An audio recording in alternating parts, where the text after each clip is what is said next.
Happy Earth Day! Let's go to Animal Kingdom to celebrate. We are not only celebrating Earth Day, but we are also celebrating Animal Kingdom's 26th birthday today. This was the earliest we have ever arrived to Animal Kingdom, so our first stop was coffee at Creature Comforts, which is essentially the Starbucks here at Animal Kingdom. Are you team Joffrey's or Starbucks at the parks? We're a Starbucks family normally, but let us know in the comments. After getting coffee, we headed over to Africa to go to Koo Safari, which is in between Tusker House and the safari. I kind of wish I had gotten the coffee here. It looked really good, but definitely adding it to my list for next time. I got the guava and cheese Danish, and Jason got the seasonal muffin, which was just a blueberry muffin. I don't know if I've ever had guava flavor by itself, but this Danish was really yummy. I would definitely get it again, and you can't go wrong with a Disney World muffin. We skipped the safari for now because the line was over 60 minutes and we knew it would be a walk-on later in the day. We've never had a problem seeing animals later in the day, but that might change soon because the Florida heat has returned, guys. Wear your hats, wear your sunscreen. It is brutal out there. We said hey to Kevin, Everest, and Pocahontas and walked over to Finding Nemo, The Big Blue, and Beyond. This show is so good. I used to be a stage manager, and if I ever came back to the theater world, I'd want to be here. I could see this show a million times and never get tired of it. After some much needed AC, we took a short walk back to Everest. I honestly can't remember the last time I went on Everest, but it really is one of the best rides at Disney. I just did the single rider line because Jason's not big on this roller coaster, but it was a lot of fun. We decided to go to the Feathered Friends and Flight Show because we had never actually gone before, but first we wanted some snacks. Jason got a Coke float from the ice cream truck in Asia, and I got my classic favorite, popcorn, of course. The show was actually really cool, although next time I would definitely sit in the front section where most of the action is. Unless you're afraid of birds, then sit in the back. I have been eyeing these tacos from the Smiling Crocodile ever since Shay Spence mentioned them on one of his videos, and I can confirm they are delicious. I got the street corn tacos and Jason ordered the chicken street tacos. I also got the Island Sunrise because who am I to say no to tequila and pog juice? Two of my favorites in one, sign me up anytime. We will definitely be back to the Smiling Crocodile, and if you ever need a quick yummy lunch, this is the place to come. Keep in mind these booths are only open till around 3. We noticed some of them were a little earlier, so something to keep in mind if you're coming for a food tour in Animal Kingdom. Oh, and did I mention the Island Sunrise had gummy worms? I guess grub fits into the theme of Animal Kingdom, but the face was a little creepy for me. After lunch, we thought more AC would be a great idea, so we headed over to the Festival of the Lion King. The talent in the show is amazing. It never ceases to amaze me. Like I mentioned before, the safari line is way shorter later in the day. We walked right on and had a whole row to ourselves. We still saw plenty of animals and even got stuck for a bit because a giraffe was in the middle of the road. We still haven't seen the baby elephant though, so maybe I do need to go in the morning to see it. Let me know if you saw the baby, and if so, what time were you on the safari? After the safari, we only had a couple hours left until park closing. We passed by the pin booth and saw these Stitch mystery pins. Are these new? Because I have never seen these before, and are you kidding me with the snapshots? I wish I had gotten 2 boxes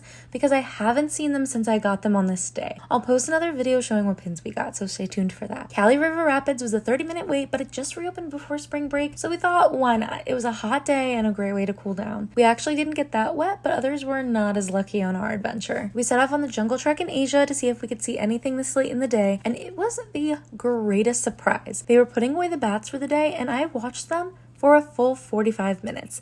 They are the coolest animals in the whole wide world. For reference, if you ever wanted to see this, they put them away around 5:15 every day. I would definitely recommend. It was so fun to watch. But Jason was completely over me watching the bats for so long, and the park was getting ready to close, so we ran over to Dinosaur before heading out for the day. Dinosaur is something else. I was terrified of this ride as a child, and I can't say it was much different this time around. And that was our day at Animal Kingdom. Thank you so much for coming along, and be sure to follow along for more Disney content. Happy Earth Day and happy birthday, Animal Kingdom.